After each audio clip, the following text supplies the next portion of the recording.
আসসালামু আলাইকুম দর্শক, স্বাগত জানাচ্ছি রয়্যাল বাংলা টিভির সংবাদে। শুরুতেই দেখবেন বিস্তারিত সংবাদ। কুমিল্লার দাউদকান্দি উপজেলার আমিরাবাদ গ্রামে পারিবারিক জমি ও একটি ঘরকে কেন্দ্র করে দুই পক্ষের মধ্যে বিরোধ তীব্র আকার ধারণ করেছে। এক পক্ষের অভিযোগ, ফেসবুকে মানহানিকর অপপ্রচার, হুমকি ধমকি এবং গৌরীপুর পুলিশ ফাঁকিতে মিথ্যা অভিযোগ দায়ের করা হয়েছে। অন্যদিকে প্রতিপক্ষের দাবি, তাদের ফুপুর ঘর ভেঙে মালামাল ও নগদ অর্থ নিয়ে যাওয়া হয়েছে এবং চাঁদা দাবি ও ভয়ভীতি প্রদর্শন করা হয়েছে। উভয় পক্ষই একে অপরের অভিযোগ অস্বীকার করে প্রশাসনের কাছে নিরপেক্ষ তদন্ত ও ন্যায় বিচারের দাবি জানিয়েছেন। তবে উভয় পক্ষের অভিযোগের সত্যতা স্বাধীনভাবে যাচাই করা সম্ভব হয়নি। এই ফুফুর ঘর আমরা বাইঙ্গা এই যে নিয়ে ওইদিকে নিয়ে রাখিয়া দিছি, কিন্তু হাতের ঘর বলে আমরা বলে ইয়া করছি, এই যে বাংসুর করছি, ইয়া করছি, হ্যাগো ঘর কোনো কিছু হয় নাই, হ্যাগো ঘরের কাছেও আমরা যাই নাই, হেরাও ছবি তুলে রাখছি, ইয়া করে রাখছে। আমার ফুফুর ঘর আমরা ভাঙছি, আমরা এটা হের ওয়ার সূত্রে, হের কোনো কেউ নাই, আমরা নিজেরা পানা, এই জন্য আমরা এটা ভাঙছি। ঘর ভাঙার কারণে আরিফ এবং বাবু বলতেছে তাগো কাছ থেকে নাকি বলে আমরা 10 লাখ টাকা চাঁদা চাইছি, কিন্তু এটা সম্পূর্ণ ভুল। কিন্তু গ্রামের সালিশে গ্রামের 10 জন দেখক, তদন্ত করে দেখক এটা কি হ্যাগো ঘর না আমাদের ফুফুর ঘর, আমাদের ফুফুর ঘর, এটা যাচাই করে হেরা দেখক। যদি হ্যাগো ঘর হইয়া থাকে আমরা মাথা পাইতে নেমু, আর যদি আমার ফুফুর ঘর হইয়া থাকে হ্যাগো নামে মানহানি কি করা যায় আমরা আইনগত ব্যবস্থা নেব। যে ফুফুর ঘরটা আমরা ভাঙছি, এটার মাল সামানা ধরেন আরও 2-3 বছর আগে হেরা নিয়ে গেছে।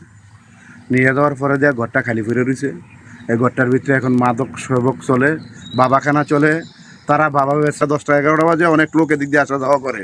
আমগো 4 বাজে দেখছি, তাই আমরা বলার পর দিয়ে আমগুলোকে ঝগড়া, তার জন্য আমরা ঘরটা ভাঙ্গে লাইছি, ঘরটা করছি। আর আমগো ঘর আমরা ভাঙ্গে এনে ফেলে রাখছি। এই ঘরটা আমরা সবাই পামু।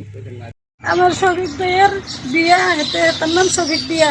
শফিক ভাইয়ের মাইয়ার দুনিয়ার অত্যাচার আঙ্গর করে জাগার লাগে আইয়া ধরে বলছে, আমার বলছে করে ধরে ধরে ধরে বাপ দেওয়া হইয়া বিটা নিশ্চিত করে দেখ, আর দুনিয়ার গালাগালি করে।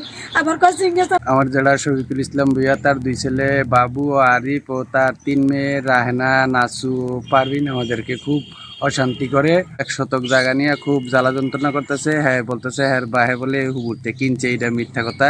স্টেমের উপরে সাইন দিছে, এই সাইনে সবাই বলতেছে যে এটা কোনো ভ্যালু নাই। এলিয়া তারা আমাদেরকে অনেক পুলিশের হয়রানি করতেছে। তারপরে দিয়ে মারা যাওয়ার পরে 3-4 বছর ধরে গড্ডা পড়ে রয়েছে। এই গড্ডার মধ্যে অনেক বাজে মানুষ আয়া নেশাগ্রস্ত করে ও মহিলা টহিলা নানান ইয়া করে। এর জন্য আমরা সবাই সম্মিলিতভাবে গ্রামবাসী ফালে রাখছি। হুবু মারা যাওয়ার পরে কেউ মিলাদ পড়ে না, কিছু করে না, তার জন্য আমরা এটা মিলাদের কাজে বিক্রি করে মিলাদ পড়ানোর জন্য আমরা প্রস্তাব সবাইকে জানাইছি।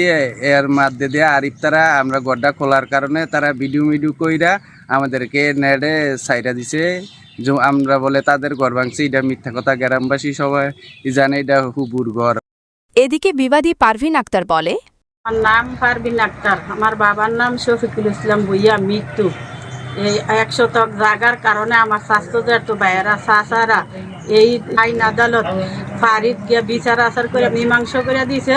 মীমাংসা তার 30 তারিখে তার আমার এই ঘর দুয়ার ভাঙচুর করতেছে। করার পর আমার বাইরা মা দেউর ফেরানো গেছে, যাওয়ার পরে দেহে লুটপাট করে নিতেছে গা। আমার বাইরা বিদু করতে হেন্দার দান্দাই রয়েছে, হেন্দা 2,80,000 টাকা লইয়া স্টিল আলমারির থেকে লইয়া গেছে গা। এরপরে কে নিচে দেখি নেই। এরপরে দিয়া তারা সাদা দাবি করে আমার কাছে, সাদা দাবি করে এই লুটপাট করে আমার বাড়ি থেকে লইয়া গেছে গা। সাদা দাবি করছে কে? এটা উল্লেখ করে নাই কেডাই সাদা দাবি করছে, বাধা দিয়া রাখে কোন কারণে। মানে এইভাবে আপনাকে সাথে সরাসরি কেউ চাঁদা চাইছে? সরাসরি চাই নাই, গোপনের আয়তায় আছে, তা করে দিয়া লাগাই রাখছি।